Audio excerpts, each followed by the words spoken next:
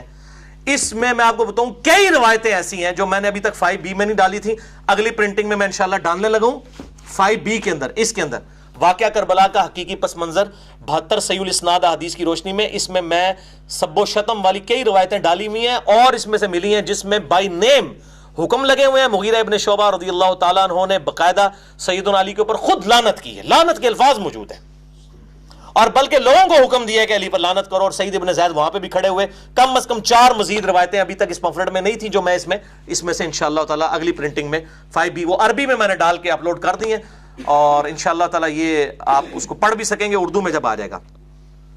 تو جب معاویہ کوفہ آئے تو مغیرہ ابن شعبہ کو انہوں نے کھڑا کیا، انہوں نے آگے خطباء مقرر کیے اور سیدنا علی کے اوپر، اور وہ وہاں پر پھر وہ کہتے ہیں سعید ابن زید، الم ترى هذا الظالم الذي يأمر بلعن رجل من اہل الجنہ، اس ظالم کو نہیں تو دیکھتا کہ یہ اس شخص کے اوپر لعنت کروا رہا ہے کہ جو اہل جنت میں سے ہے۔ پھر ایک اور طریق میں آگے جا کے آئے گا کہ وہ ایک شخص پھر وہ سیدنا یہی سعید ابن زید کہتے ہیں کہ ہمارے حکمران دیکھو ہمیں یہ حکم دیتے ہیں ہم لعنت کریں اپنے بھائیوں پر، ہم کبھی لعنت نہیں کریں گے، ہم ان کے لیے دعا کریں گے۔ اتنے میں ایک شخص آ کہتا ہے کہ اے سعید ابن زید، میں تو دنیا میں سب سے بڑھ کر مولا علی سے محبت کرتا ہوں۔ تو سعید ابن زید کہتے ہیں تجھے خوشخبری ہو، تو جنتی شخص سے محبت کرتا ہے۔ اس ٹائم بھی جو ہے وہ علی کے چاہنے والے موجود تھے، آج سارے ریال لگا کے بھی کوئی سیدنا علی کی محبت نہیں ختم کر سکتا لوگوں کے دلوں سے۔ احادیث محدثین کھڑے ہیں الحمدللہ، اللہ تعالیٰ نے قیامت تک کے لیے جو ہے وہ حجت تمام کر دی اس حوالے سے۔ تو یہ کہتے ہیں یہ لعنت کرنے کا حکم دیتا ہے یہ ظالم شخص، ٹھیک ہے جی۔ تو یہ الحمدللہ یہ حوالہ بھی میں نے آپ کو فلاں والا پیش کر دیا تاکہ آپ کو یہ پتہ چل جائے۔ اگلی پرنٹنگ میں انشاءاللہ تعالی میں مزید طریق بھی اس کے کئی ایک طرق ایڈ کر دوں گا، اور اس میں کئی اور احادیث بھی آپ کو زبان درازی اور مولا علی پہ جو ممبروں پہ لعنت کروائی جاتی تھی حضرت معاویہ کے دور میں اور بعد میں بھی، اللہ بھلا کرے عمر بن عبدالعزیز کا رحمہ اللہ تعالی وعلیہ السلام المتوفی 101 ہجری کے، انہوں نے یہ ساری لعنت ختم کروائی۔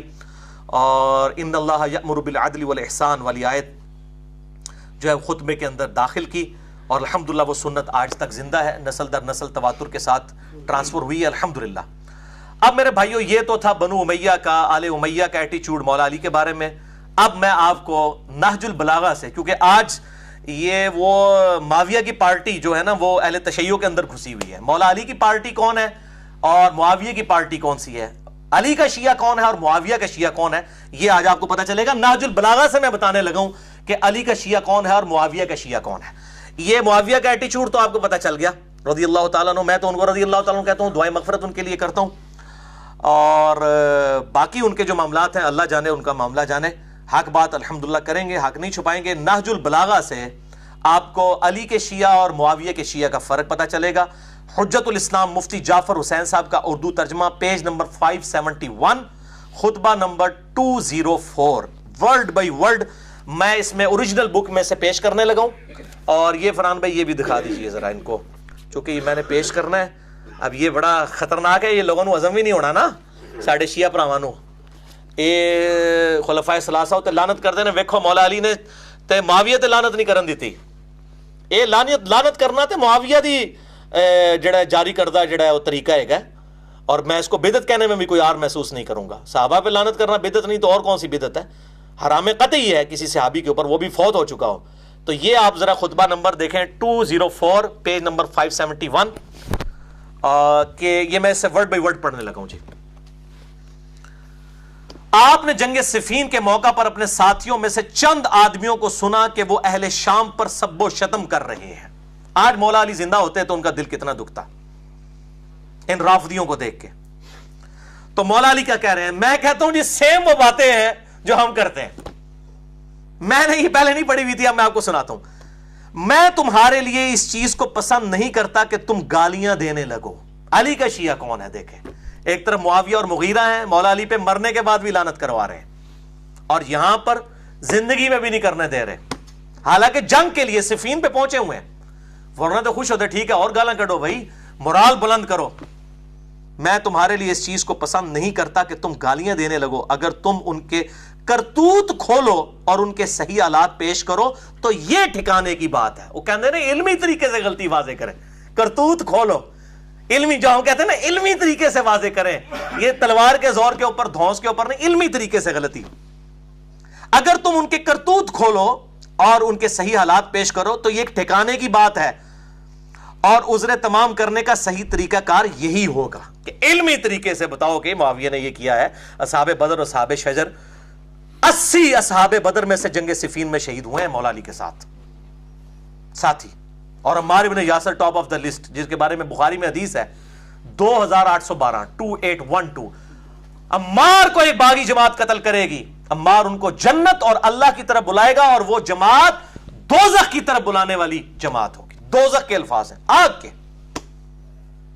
علی کی پارٹی کو حضور صلی اللہ علیہ وسلم نے فرمایا جنتی، اور مخالفین کو کہا دوزخ کی طرف بلانے والی. عمار ابن یاسر. مسئلہ نمبر 101 دیکھ لیں، میں نے اس میں یہ روایتیں بیان کی ہیں. اب یہ دیکھ لیں، کہتے ہیں کہ صحیح طریقے سے حالات پیش کرو، علمی طریقے سے. تم گالم گلوچ کی بجائے یہ کہو کہ خدایا ہمارا بھی خون محفوظ رکھ اور ان کا بھی کر. اوئے ہوئے ہوئے ہوئے، بڑی بات ہے. یہ مولا علی کا ہی حوصلہ ہو سکتا ہے جس کی تربیت نبی صلی اللہ علیہ وآلہ وسلم نے کی ہے.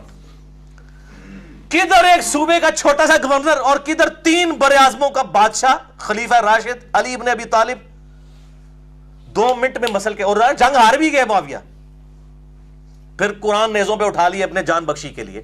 ظاہر ہے جی ایک چھوٹے سے شہر کا گورنر، چھوٹے سے صوبے کا گورنر 3 براعظموں میں پھیلی ہوئی خلافت کا کیسے مقابلہ کر سکتا تھا؟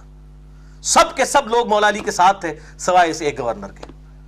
تو پھر بھی وہ کہہ رہے ہیں کہ دعا کرو کہ یہ جنگ ٹل ہی جائے.